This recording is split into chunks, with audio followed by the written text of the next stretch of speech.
Amen. Seigneur Jésus, nous te bénissons, Seigneur. Louange à toi, Jésus. SOS Prière, je dirais que c'est le Seigneur qui est présent dans le tabernacle, qui envoie son Esprit Saint sur des écoutants qui sont là devant lui et qui, au téléphone, répondent à des demandes d'intercession. J'ai créé un oratoire auprès de Rouen. Nous sommes une équipe de 13 personnes actuellement, 13 écoutants. Nous faisons que prier avec les gens qui nous appellent. Ils n'ont pas de conseils, c'est totalement anonyme.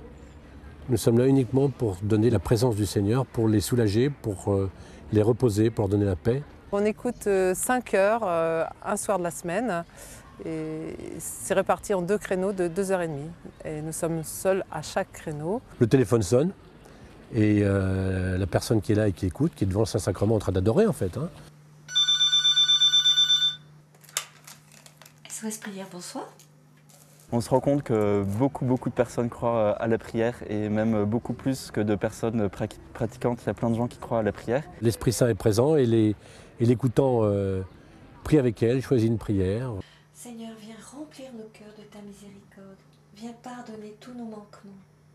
Jésus, nous avons confiance en toi. Seigneur, nous crions vers toi. Ta vigueur éternelle. Amen. Seigneur, gloire à toi.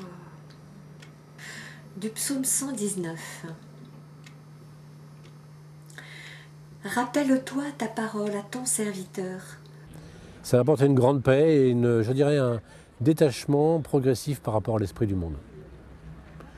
Vraiment en trouvant la priorité qui est, comme le Christ sur la croix, de partager la souffrance des autres et de leur donner l'amour du Christ.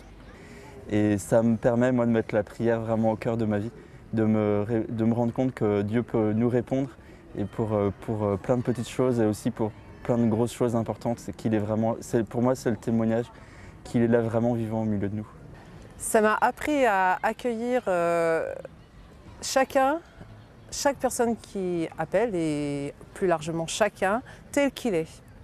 C'est vrai que nous avons des appels très différents et au début j'aurais eu tendance à classer les appels par ordre de besoin peut-être, enfin plus ou moins important, mais vraiment j'ai appris avec l'aide de Jésus, je pense, avec le regard de Jésus, à accepter chaque personne avec sa demande. S'il appelait SOS Prière, c'est qu'il avait besoin et que je devais l'accueillir tel qu'il était et que c'était Jésus qui était en lui que j'accueillais. Sois loué, Seigneur.